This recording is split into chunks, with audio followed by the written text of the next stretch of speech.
Welcome back to another episode of Forgiveness, Faith, and Trust. I am Kimberly Rowe, and I am here to just talk to you for just a quick second. About 2 weeks ago, I had COVID for the third time, and in that time, like the first couple of days, like I was feeling really good, like no problems, like moving around, feeling really good. Well, the day came of January 24th, which is my grandmother's anniversary. It was the anniversary of her death, 11 years. And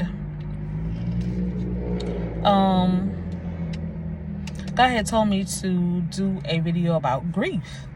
And so I had done the video about grief, and I went and laid down because, of course, you know, being that my mom has passed away and my grandmother's passed away, it's like, you know, and I'm the only child for my mom.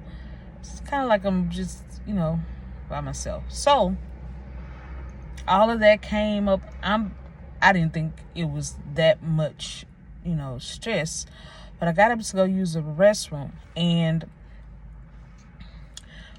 when I got up, my head started hurting so bad.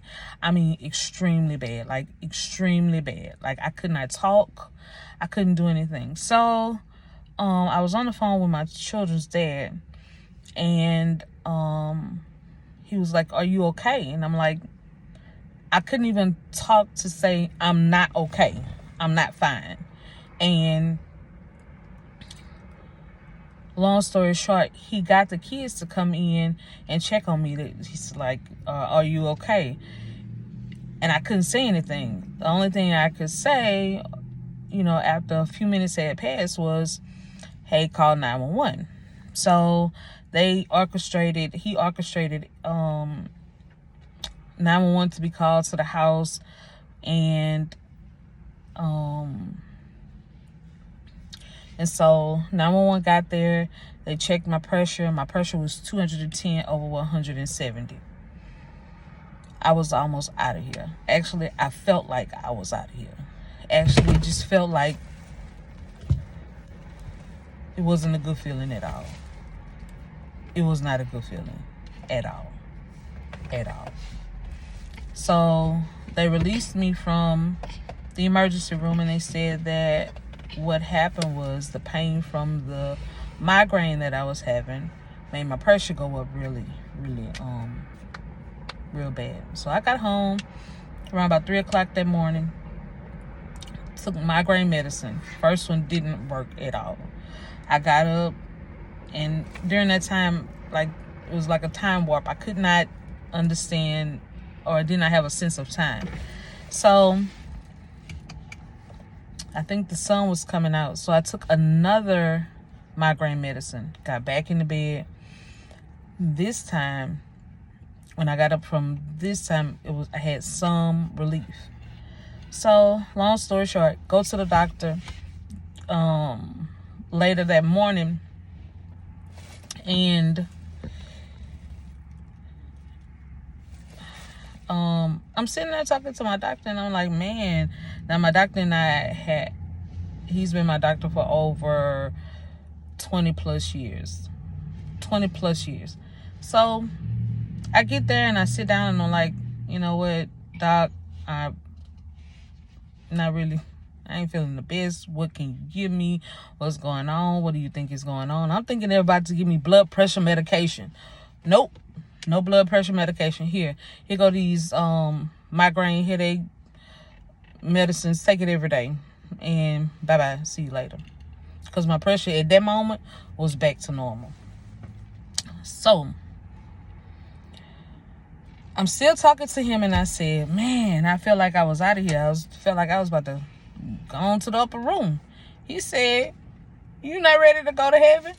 You want to be down? You're not ready to go to heaven? And it literally took me back for a second, because all these thoughts went through my mind.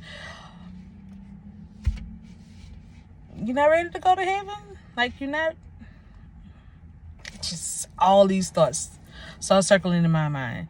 Oh, you're not ready to go to heaven? Why wouldn't you be ready to go to heaven?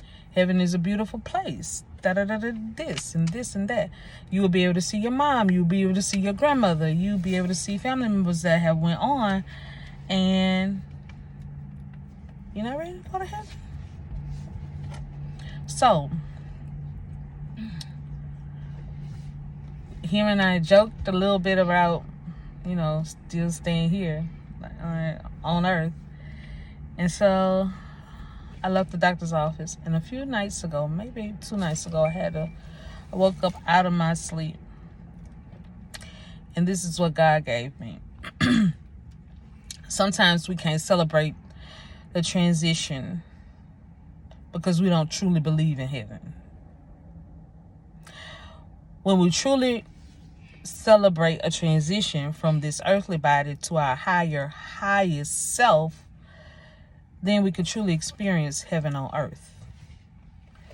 Why? Because we will have called into existence the notion or the fact that we do not die.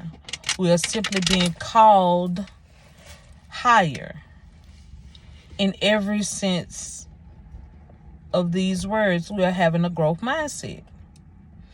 We can cognitively understand that we serve a God who is living, and he desires us to live as well.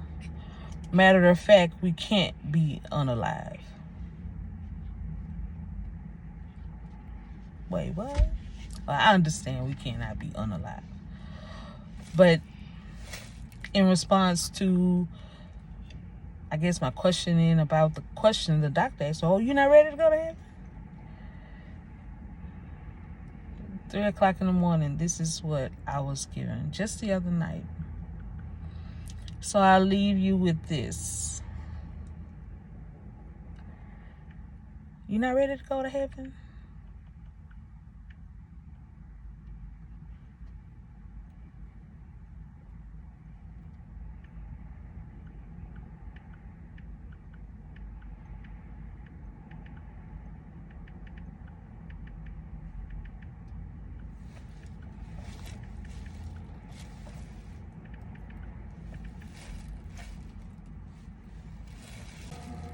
Talk to you guys later. Have faith and remember to keep going. Just keep going.